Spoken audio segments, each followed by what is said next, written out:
Well, ako parang feel ko Vietnamese lang siguro ang pangalan ko. May dugo akong Vietnam. Parang hindi ko na feel na ano ba talagang pinagkaiba ng mga Vietnamese sa Pinoy. At least ako, ang kulturang kinalakihan ko, itong Pinoy. At gusto ko to.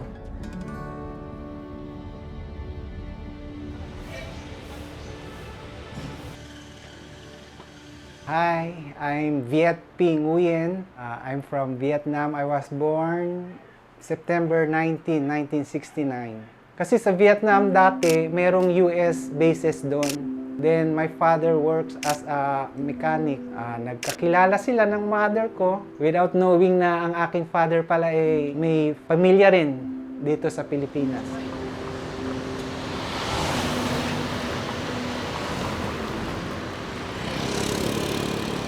So, sa isang batang 6-year-old na katulad ko nung mga panahon parang hindi ko maintindihan. Then, one day, nabalitaan ng mama ko na may nag-umpisa na yung gera. So, dali-dali, pinulot niya kaming dalawa. Then, dinala kami niya sa isang area na wherein meron ng mga chopper na mag-rescue sa mga gusto ng lumabas ng Vietnam. Nakasakay kami sa chopper na yun, then sinakay kami ng barko, and which is yung barko na yun papunta ng Pilipinas.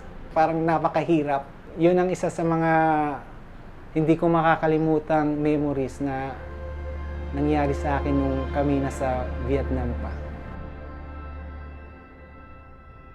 Kami mga refugee, we came to the Philippines as nothing, as no one. Walang kabuhayan, walang ari-arian. Masasabi kong luckily, ang mother ko, na-meet niya ang isang attorney. Then, inintroduce niya kami sa kanyang kapatid na kung sino daw sa kanilang nangangailangan ng gustong mag-adapt ng bata. Dinala kami dun sa Tugigaraw. Doon na kami, tinuring kaming mga anak, tunay na anak, pinag-aral, binihisan. Auntie ko naman, yung older sister ng mother ko, late na sila dumating. So, nung binigay na kami sa auntie ko, diretso na kami sa Olongapo, doon na kami tumira at doon na kami nagpatuloy ng pag-aaral. So, nasa Olongapo, I graduated from high school 1987.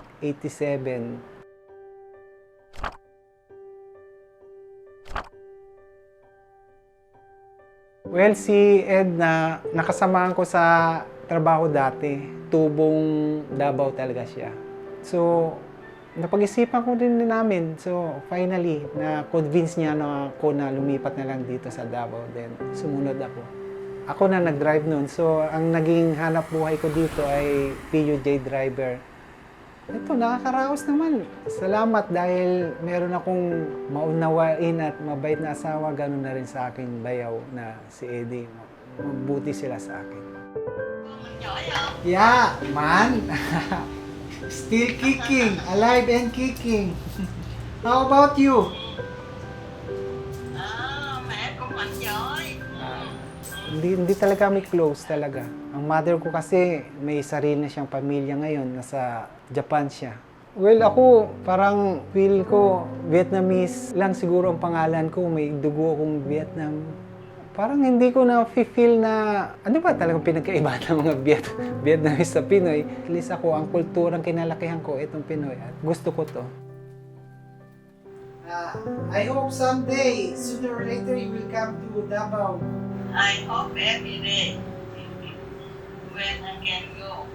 And when I have chance, I will go soon. I will not forget all to remember every day. I love you. You say it in Vietnam, eh. How we say I love you in Vietnam? Tôi thương, tôi yêu gia đình.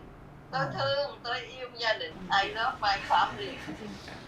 So proud ako sa mama ko dahil nakayanan niya na ito, kung ano man kami ngayon, ang lahat ng to dahil sa kanya, sa determinasyon niya na ilabas niya kami sa Vietnam sa gera noon. Mama ko na lang siguro ang matitira kong masasabi kong para maano kong Vietnam, maalaala. So I hope na sana one day makapunta rin ako sa bansang aking sinilangan na...